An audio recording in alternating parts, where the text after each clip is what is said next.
Втор час од отвореното студио, поштовани гледачи, се заострува политичката и меѓународната реторика и активност околу и во Македонија. Додека премиерот Заев се обидува и представниците на СДСМ да го тестираат опозицијското парламентарно тело, дали и кој би ги подржал уставните амандмани и ќе дојде до предвремени избори, некаде околу 10 кои ќе бидат распишани околу 10 октомври, ми се чини дека таа атмосфера на закрвавеност на еден и на друг начин и во реторична смисла дојде до израз и низ еден, би рекол, условно само неформално забележен тонски и аудио конфликт или дуел меѓу Наум Стоилковски, потпорол на ВМРО ДПМН, и Костадин Костадиновски, потпорол на СДСМ и пратеник, пред седиштето на опозицијската партија. Погледajte зашто и како разговара Стоилковски и Костадинов. За вакво понатам кршење на Уставот, за ваква алтернатива на ова, почитување на Уставот, почитување на законите е најдобрата.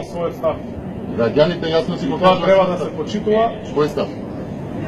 За поддршка на договорот со цела интеграција на државата во Европската унија и НАТО. Колку граѓани? 606.000 граѓани. Колку се потребни за референдум? Кажете ми дали ова бројка е меродавна за вас или не е меродавна? Знаете ли дека над 600.000 граѓани е апсолутно најголема апсолутна поддршка во сите изборни процеси? Што соопшти? Успешен референдум, неуспешен референдум. Дајте ми го законот, да го говориме да видиме дали има успешен или неуспешен референдум. Консултативен референдум. Што соопшти? Консултацијата со граѓаните е јасно направена. Имаме легитимитет. Добро, да излезе студијата. Како одговорни политичари. Во собрание. Да го поминеме договорот. Студијата конечно да се надминеме. Ова не е прашање за мене и за тебе. Ова е прашање за граѓаните кои што веќе има преку глава. Граѓаните точно си кажа. Од манипулација. Точно си кажа. Не е кажување да седиме дома, знаеш. Како не? Бојкотот не е опција. Бојкотот е опција, законот за референдум апсолутно кажа. Не сме да бојкотира. Никој не треба да биде повикан на одговорност доколку гласа или не гласа. Но јасно изразената воља на граѓаните кои гласале на референдум, доколку гласа или не гласа, мора да се испочитува до крај. Како не? Не.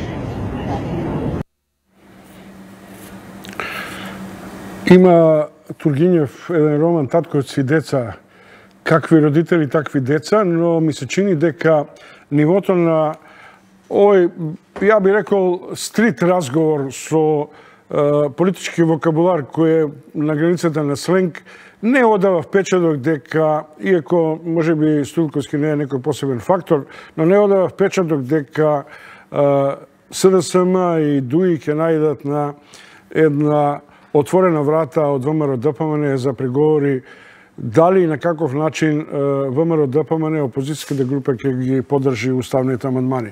Ситуацијата се зоврива, а за тоа ќе разговарам и со моите колеги од Дескот и со Андоновиќ и со будењето, да речем условно, на руската дипломатија во регионот и околу регионот. Денеска средба Путин-Вучич, истовремено рускиот амбасадор во Македонија дава изјава. Russia Today тврди дека овој, условно кажам, неуспешен референдум е порака за странските дипломати и за европските државници. Но, поштувани гледачи, мислам дека ова зоврирана атмосфера е составен дел на отворената студија и веројатно ќе биде и во наредниот ден, па и со моите утрешни замени, односно со колегите Борин Јовановски и Јацо Кабранов. Ми се чини дека за момент, но не заради дефокусирање, туку заради општата слика на и околу Македонија, почувствував потреба да се одлепам од Скопје. Ја најдов приказната за Ангел Арнаудов, жител од село Стајковци, IT програмер и маратонец. Стајковци е инаку, би рекол, условно македонската порта кон Европа и Запад, бидејќи е на југот меѓу Гевгелија и Богданци. Ангел Арнаудов, кој инаку живее во една прилично рурален амбиент дома, инаку во едно прилично урбано место, како што е Стајковци, прилично развиено место, шетал низ светот и се скрасил, како велат старите, во своето стајковци, да биде фриленсер на мултинационалните компании за програмирање и истовремено да ги изведува своите дневни маратонски трки и вежби. Со Ангел Арнаудов како една нова слика на стара или нова Македонија.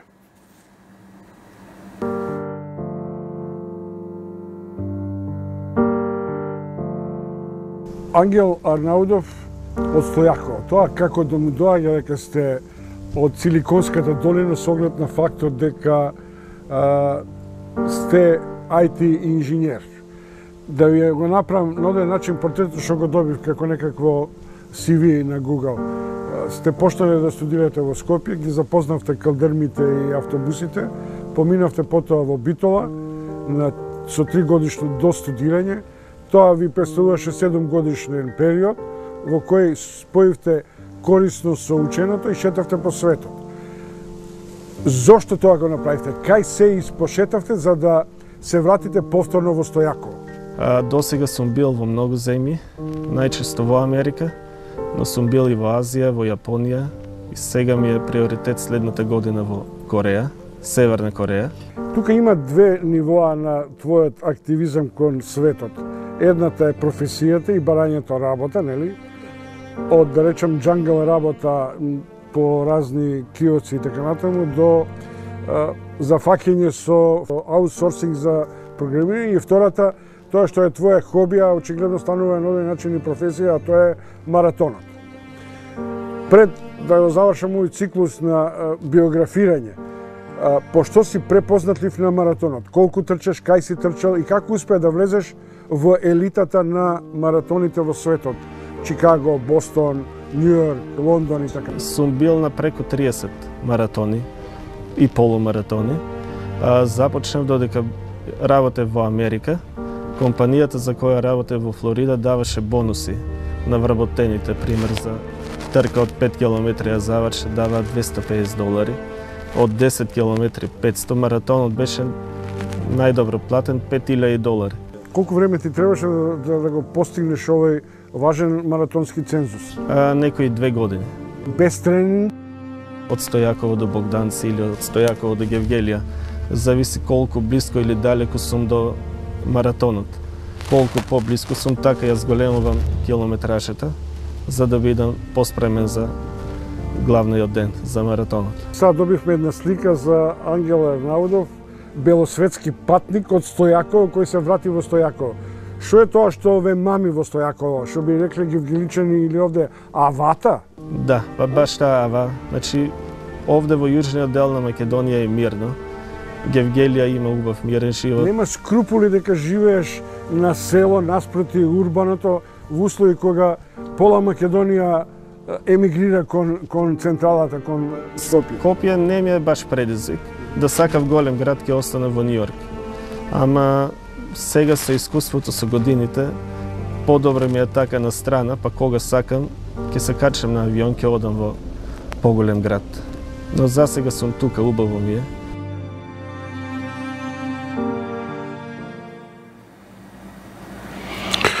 Овој 32 годишен IT програмер и маратонец ми беше домаќин во село Стојаково, Гевгелиско.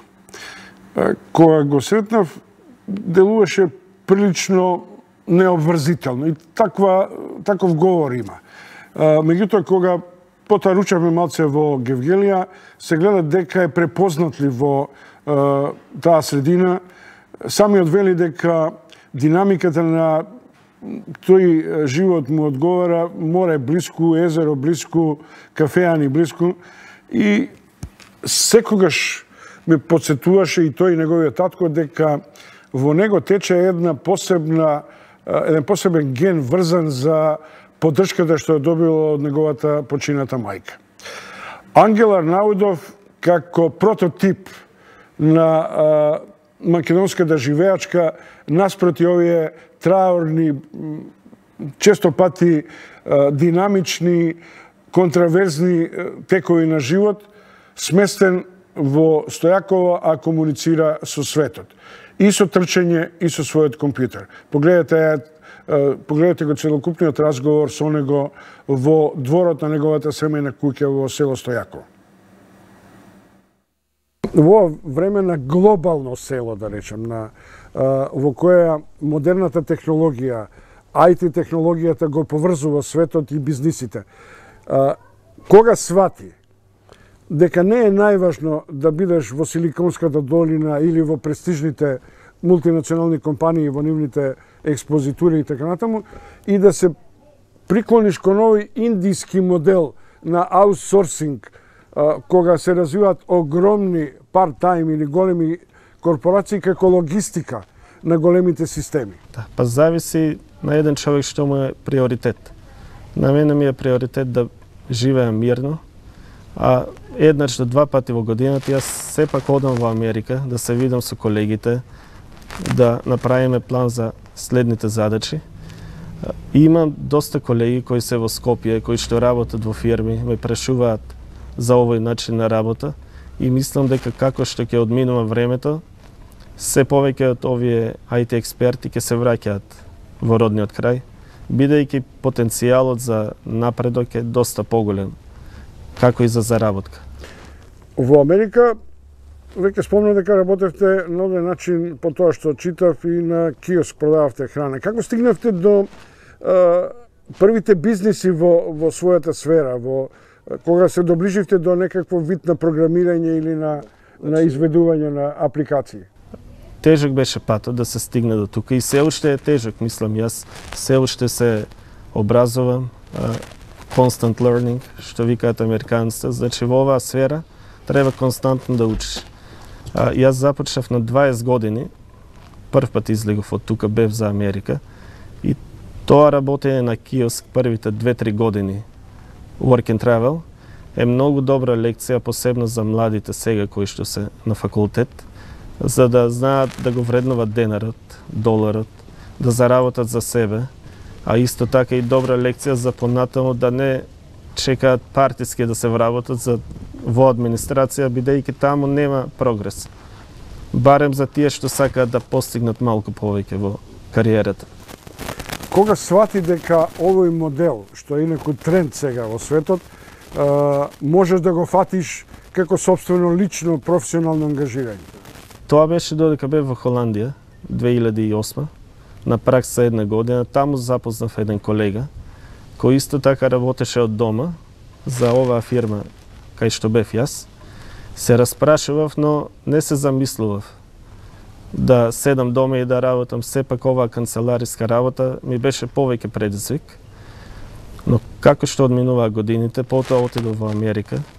Таму работев пак канцелариска работа и некаде 2011-2012 се вратив тука. Доаѓав привремено од Америка и работев и од дома. Значи параходот се врати дома, што би рекле, да, тој емигрантскиот. Да, јас кога и да одев во Америка, значи на мене окото ми беше пак за тука. Знаев дека тешко да останам во западниот свет. Не можам да верувам дека таков тип на локал патриотизам те држи во услови кога 70% од младите сакаат светот да го фатат. Значи образованието е најбитно, праксата е најбитна. Без образование ги разбирам тие што сакаат да емигрираат во Германија, во Америка, но со добро образование тука е многу подобро и за живот, а и светот е веќе глобално село, така да со интернет имаш контакт на секаде и можеш и да правиш голем напредок. Наудов, ако, например, во Македонија, IT програмерите се меѓу најплатените професии, и не е тајна дека имаат околу 1000 евра. А вие не сакате тоа да го работите во Македонија и за македонски компании, без оглед дали си мултинационални или оригинално македонски.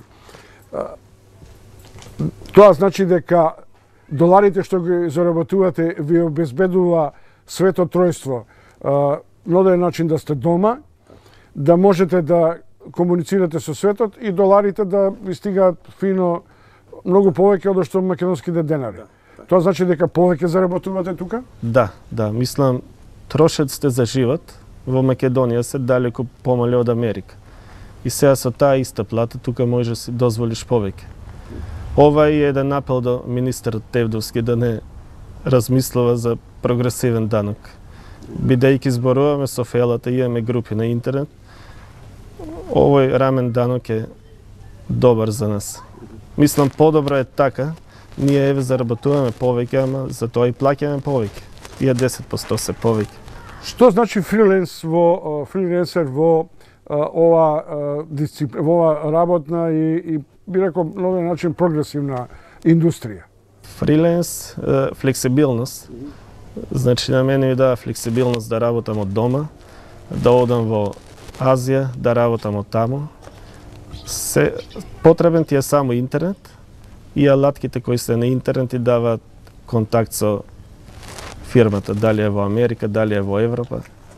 Ти сам си плаќаш осигурување, придонеси други и така натаму. Тоа значи дека ти е апсолутно задоволително и за сопствено едуцирање и за достапност на новите алатки и новите технологии? Да, како и за учење, за патување.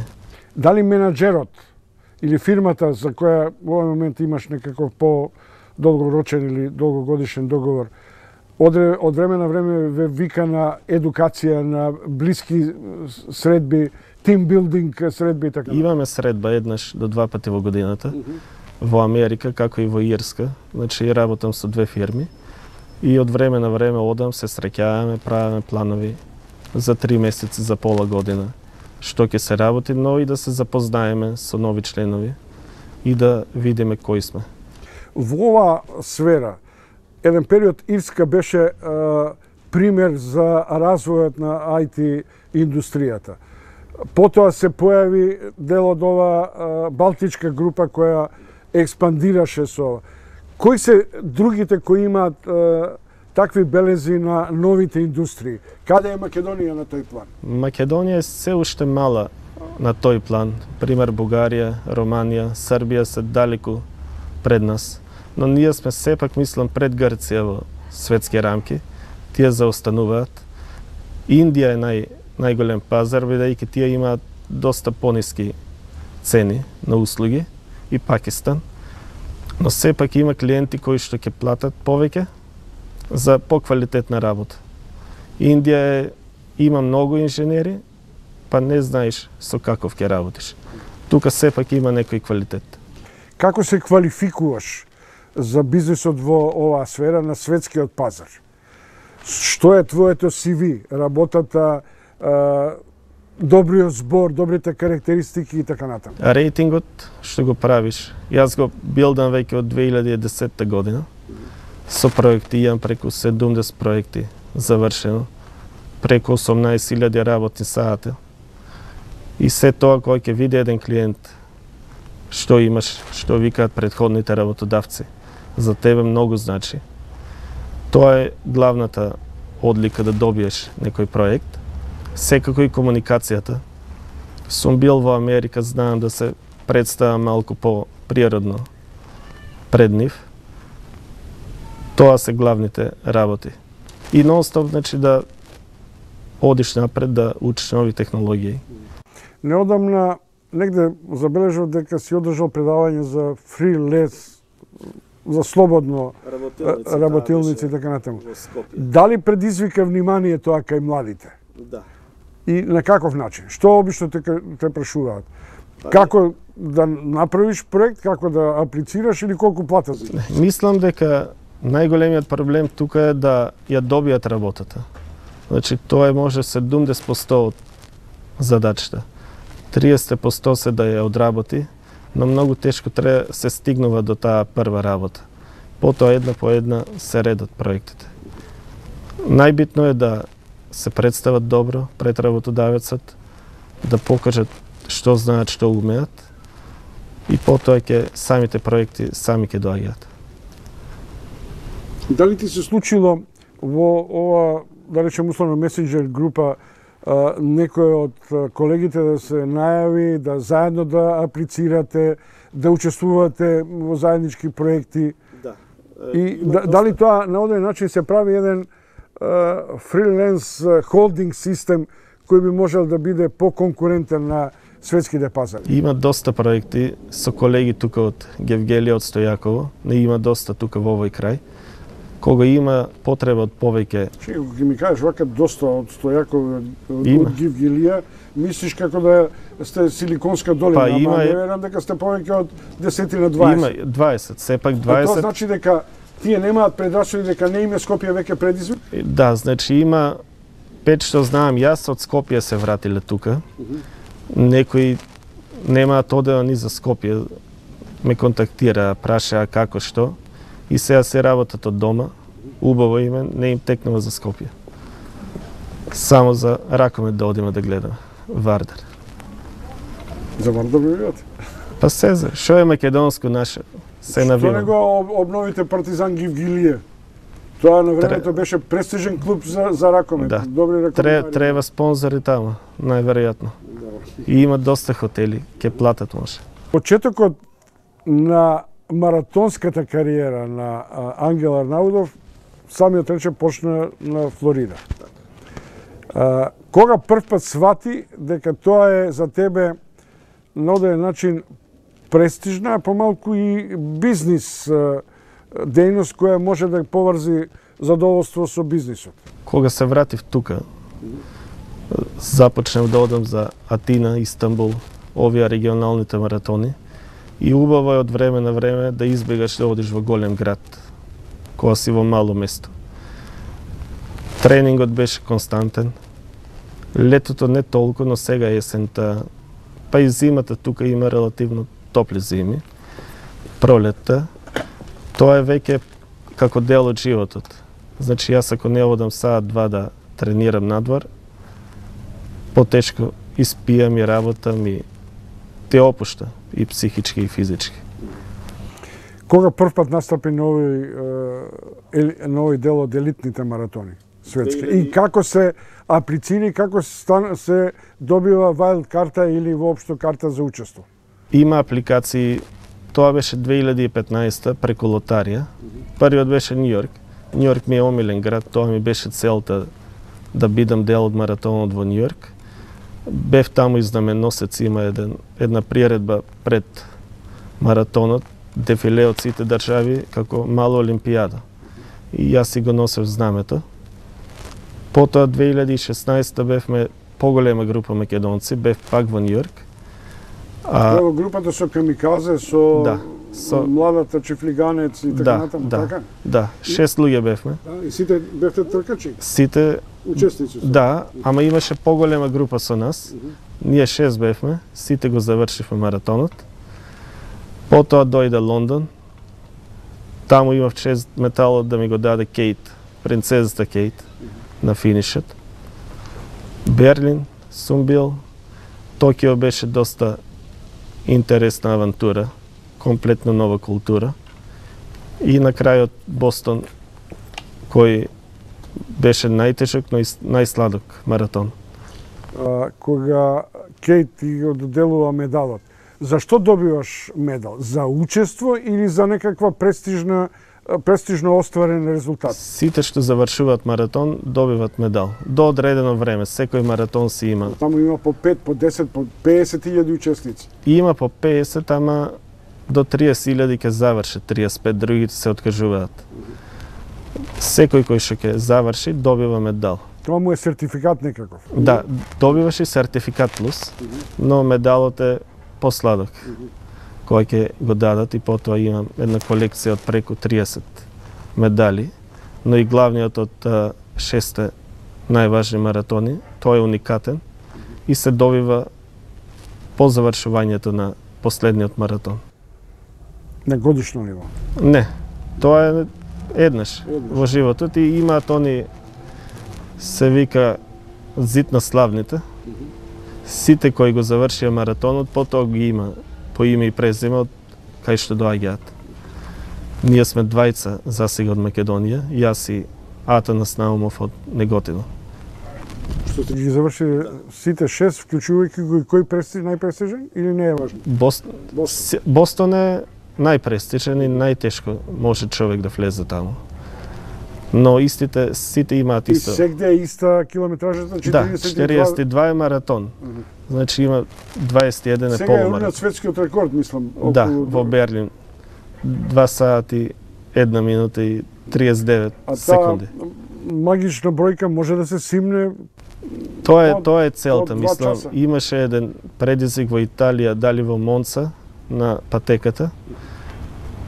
6 до 7 маратонци беа, но не успеа лани да одат под 2 сати.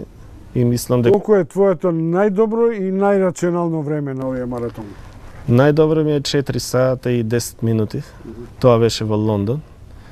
Обично тука сум меѓу 4 и 10 и 4,5. Тоа значи дека си меѓу првите 30.000, така? Па си, кога вежбам некои 10 километри сакам за 1 саат да ги завршам и така доаѓа просекот. Каде е тука надпреварувачкиот дух? Важно е да учествуваш, Пиер Куберденовски, Не или има дух да стигнеш по секоја цена? самиот дух е тоа што ќе завршиш маратон, не е мала работа. 42 километри На што размислуваш дека трчаш? на се. Не се, а? На се. И најубаво ти е тогаш. Ќе си направиш план за многу работи. Некогаш од време на време публика ќе ти вика, ќе ти даде малку мотивација. Така беше во Лондон, значи најубаво. И во Њујорк. Во Бостон најбрутални услови имаше. Имавме ветар константен. Имаше дожд. Но кога го завршив маратонот беше неверојатно чувство. Последните 500 метра беа сите знамиња наредени и јас го земав нашиот од јарболот и со се знаме влегов во целта. Арнаудов, кога тргнував на Стојаково, бидејќи овде долго време сум се движел, имам некаква семејна носталгија и така натаму, знаев дека ова е крај кој има богати и меки луѓе. Ама дека ќе ве најдам тука, во оваа средина, и дека можете да ме убедувате дека убаво ви е тука, тоа ни на крај памет не ми беше.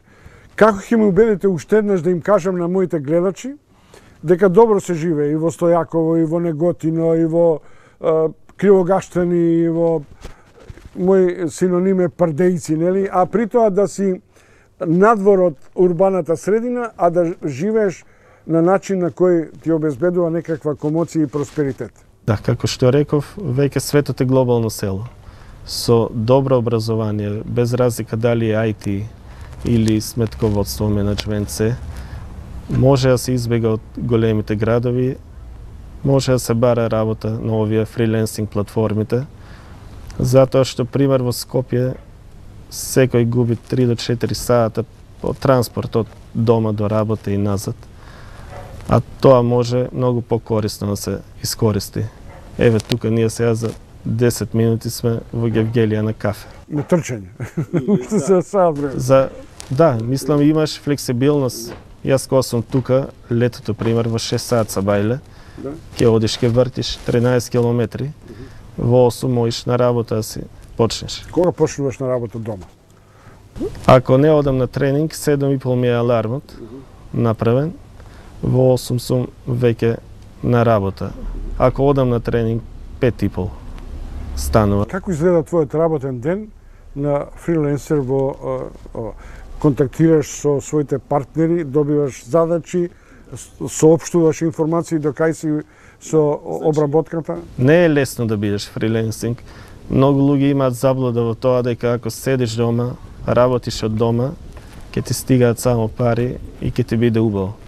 Далеко е тоа. Јас станувам, како што реков, во 7,5.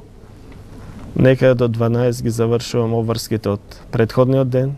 Имам контакти во Индија, во Европа, комуницирам со тие луѓе. За некаде од 12 до 2, пример, ќе одам до градот, ќе пијам едно кафе. Ќе се подготвам за вториот предизвик од денот, од кај 2 саат стануваат американците. Па консултации со нив до кај сме, што треба да правиме. И денот најчесто завршува кај 8-9. Ме контактираат само американски компании или и други? И други. Кои други? Јас преферирам Америка, Канада и Западна Европа, но има фирми од Австралија и од И од Индија. Традиционалното ривалство, куче и маче. Да. Австралија, Индија, но со нив малку е потешко заради временските зони. Рубли има во Скопје? Рубли? Па од Самсоненко мислам дека има. Од Самсоненко мислите? Да. Некој понова транша да има рубли? Немам чуено. Не? Не. Втората димензија и помисламе, која дојдов нааму, со убедување која е таа личност во Стојакова работи за светот, по мојата теорија постојано на конспирација и на заговори, мислам дека си дел од некаков тим на фейк вести. Не, тие се ексклузивно во Велес. Само таму? Да, ние работиме примерно како што треба. Исто како во канцеларија во Скопје, само со многу поголема флексибилност. И се работиме независно, мислам. А ги знаете тие велешаните? Не. Тие се во друга сфера на... Не ве контактираат други, например, компании кои или За фейк ньюс... кои би можеле да бидат дел од овој политички амбиент? Не, мислам, не е приоритет на нас политиката. Јас правам апликации за банки, за школи, за корисни работи. Фейк ньюс ќе ги оставиме во Велес. Гевгелија е Лас Вегас за Македонија. Ве мами тоа? Има некои слични работи, но сепак е доста помирно тука. Иако во последно време, што е добро за локалната економија, има доста странци. Па покрај странците и ние користиме убави работи, што се нудат тука. Па влегувањето во Гевгелија е како ни шпалир од амбуланти, забни, поликлиники, клиники. Двојазичноста стигна кај нас. И таму нема потреба да ни национален идентитет, ни северна, ни долна, ни Јужна Грција, така да тоа е... Најбитно е, тука мислам, секој кој што работи локално знае грчки. Мора да се разбереш. Луѓето остават пари, па тоа е најбитно на крајот на денот. Крајот на денот или на почетокот на денот, момички има? Има. И? Капо минувиш ус них? Супер. Добро е. Ти благодарам, Ангел Арнаудов. Сега јас ќе те замолам да учествуваме во твојот маратонски час. Може. Нашиот продуцент ќе се подготви. Јас се надам дека нему фармики да трчаш. Не, ќе се спремам. Ќе ти давам и на тебе едни патики. Не можам, не смеам. Иначе се движам секое утро од меѓу 4 и 7 километара по кеј. Мислам дека и овој Столтенберг на НАТО секој ден по 10 километри.